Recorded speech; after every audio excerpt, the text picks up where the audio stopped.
Full screen, full screen. Full screen. Ayo ngomong. Siji loro telu ya.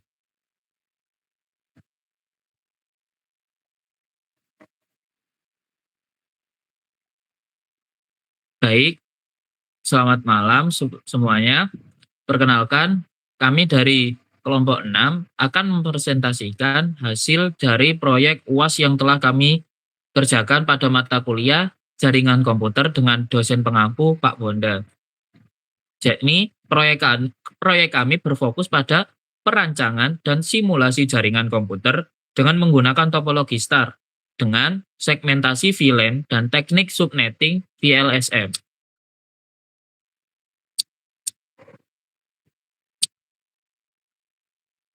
Namun sebelum itu, izinkan saya untuk memperkenalkan para anggota saya. Yang pertama ada saya sendiri, Muhammad Dafa Rizky dengan 3 digit NIM terakhir 152. Dan yang selanjutnya ada Rian Ilma Ahmada dengan 3 digit NIM terakhir 154. Selanjutnya ada Muhammad Nasrul Aziz dengan 3 digit NIM terakhir 159. Dan yang terakhir ada Yusuf Aura Ramadhani dengan 3 digit NIM terakhir 168. Next, kita masuk ke pengertian. Yakni apa itu topologi star? Topologi star atau topologi bintang adalah struktur jaringan di mana semua perangkat terhubung ke satu perangkat pusat, yaitu switch atau hub. Dalam topologi ini, semua lalu lintas data harus melewati perangkat pusat tersebut, sehingga lebih mudah untuk dikelola dan dipantau. Next, kita masuk ke kelebihan dari topologi star. Jadi, topologi star ini memiliki beberapa kelebihan. Yang pertama adalah topologi star ini mudah dalam pengelolaan dan pemantauan karena semua koneksi terkonsentrasi pada satu titik. Yang kedua, deteksi kesalahan pada topologi star lebih cepat karena jika ada masalah pada satu kabel, hanya perangkat itu saja yang terkena dampak. Dan yang terakhir, kelebihan dari topologi star ini adalah performa jaringannya lebih stabil karena lalu lintas data tidak saling bertabrakan. Next, kita masuk ke kekurangan dari topologi star. Di balik keunggulan yang dimiliki oleh topologi star juga memiliki kekurangan, yakni jika perangkatnya terpusat, ya pusat, yaitu switch atau hubnya itu mengalami kerusakan, maka seluruh jaringannya bisa terganggu. Selain itu, topologi ini juga membutuhkan lebih banyak kabel dan ruang, yang berarti biaya instalasinya dan pengaturannya bisa jadi lebih mahal. Next. Jadi, kita masuk kenapa alasan kami memilih topologi star ini menjadi proyek kami. Jadi kami memilih topologi star ini karena mudah dikelola dan di-maintain dan mendukung dari penambahan perangkat baru serta memiliki performa yang baik. Dengan switch sebagai pusat koneksi, keamanan jaringan juga dapat bisa lebih terjaga. Next, akan dijelaskan oleh rekan saya. Izin melanjutkan yang sudah disampaikan oleh teman saya. Slide berikutnya ada gambar tentang topologi star, yaitu screenshotan tentang Cisco paket tracer yang telah kelompok kami kerjakan. Di dalam gambar tersebut menunjukkan implementasi topologi star dalam proyek kami. Semua PC dan server di berbagai ruangan terhubung ke switch masing-masing yang kemudian terhubung ke switch core. Switch core menjadi pusat distribusi dan terhubung ke router untuk akses internet. Struktur ini membuat pengelolaan dan pemisahan jaringan menjadi lebih mudah dan rapi. Next.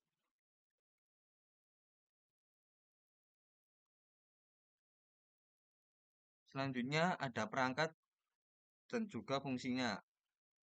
Perangkat yang kami gunakan yaitu router Cisco 2811 berfungsi untuk routing antara VLAN dan ke internet. Berikutnya ada switch 2960 24TT digunakan sebagai core and access switch. Berfungsi penghubung antar perangkat dalam LAN dan antar VLAN. Selanjutnya ada PC sebagai end device, fungsi digunakan user di masing-masing ruangan. Selanjutnya ada server end device, berfungsi menyediakan layanan internal atau web. Berikutnya ada koneksi, berfungsi koneksi antar switch, router, dan end device. Next. Perancangan IP address dan subnetting. Perancangan alamat IP dan strategi subnetting merupakan aspek krusial dalam membangun jaringan yang efisien, aman, dan mudah dikelola. Dalam proyek ini digunakan pendekatan VLSM berbasis kelas C yang dibagi menjadi beberapa subnet kecil menggunakan subnet mask per 28. Setiap subnet ditujukan untuk segmen jaringan tertentu, termasuk ruang kerja dan ruang server, dengan penetapan IP statis untuk perangkat-perangkat penting seperti router dan server. Next. Teknik subnetting. Teknik VLSM memungkinkan kami membagi IP berdasarkan kebutuhan host. Contohnya, VLAN 10 untuk ruangan 1 hanya butuh 8 host. Jadi kami gunakan subnet per 28. VLAN 20 dan 30 butuh 10 sampai 13 host. Jadi kami gunakan per 27.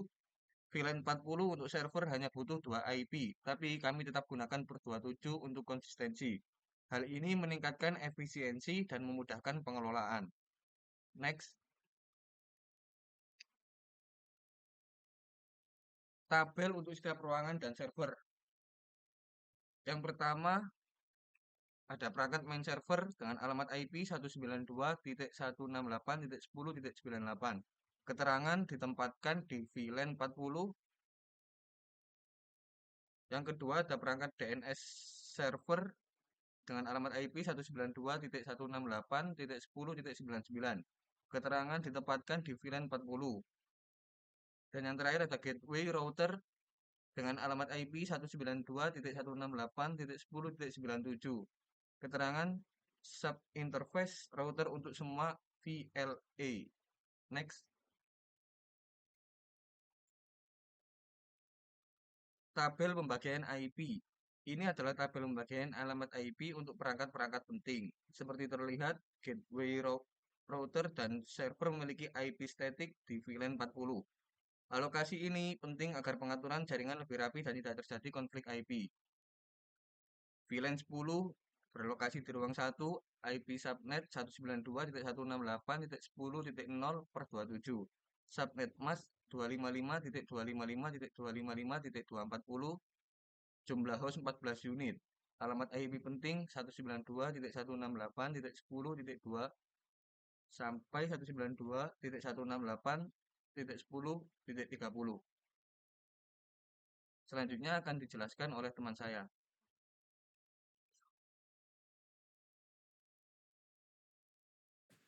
Baik, selanjutnya di sini saya akan menjelaskan tentang struktur koneksi antar switch di setiap ruangan. Masing-masing ruangan yaitu ruangan 1, 2, dan 3 serta ruangan server memiliki switch akses tersendiri. Switch ini menghubungkan semua perangkat di ruangan tersebut ke jaringan. Switch akses kemudian terhubung ke switch core yang menjadi pusat lalu lintas data antar VLAN. Switch core juga terhubung ke router untuk akses ke jaringan luar termasuk internet. Penjelasan fungsi masing-masing switch. Switch 1, 2, dan 3 berfungsi sebagai penghubung perangkat PC dalam ruangan masing-masing dan sebagai endpoint VLAN 10, 20, dan 30.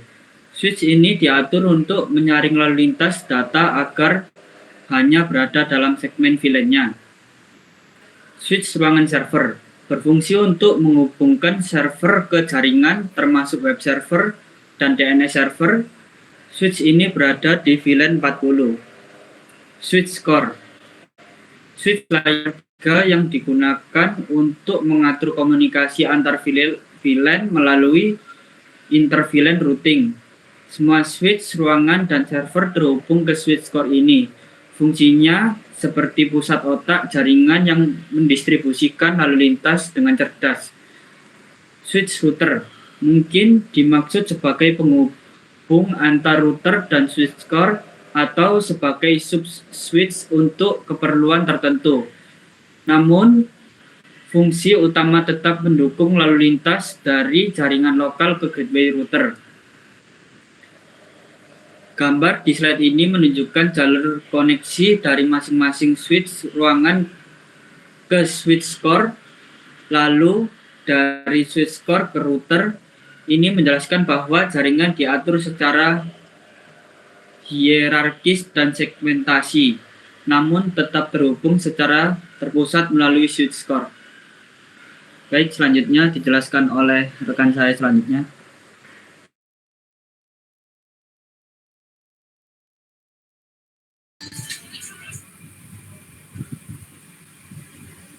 Baik, di sini saya akan melanjutkan penjelasan tentang simulasi.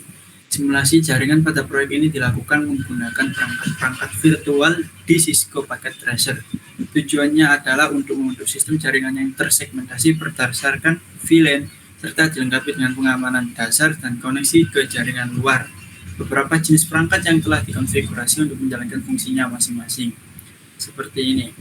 Konfigurasi IP dan routing. Ruangan 1 berada pada jaringan 192.168.10.0/27 dengan gateway 192.168.10.1 dan menggunakan VLAN 10. Untuk ruangan 2 berada pada jaringan 192.168.1.32/27 dengan gateway 192.168.10.33 dan menggunakan VLAN 20. Untuk ruangan 3 berada pada jaringan 192.168.16/27 dengan gateway 192.168.10.65 dan menggunakan VLAN 30. Untuk ruangan 4 berada pada jaringan 192.168.1.96/27 dengan gateway 192.168.10.97 dan menggunakan VLAN 40. Mohon maaf di situ salah penulisan, yakni 30. Oke, untuk selanjutnya hasil simulasi dan pengujian 1. Pengujian pertama dilakukan dengan mengakses web server dari PC di ruangan 2. Hasilnya yakni halaman berhasil dimuat yang menunjukkan interVLAN routing telah berhasil.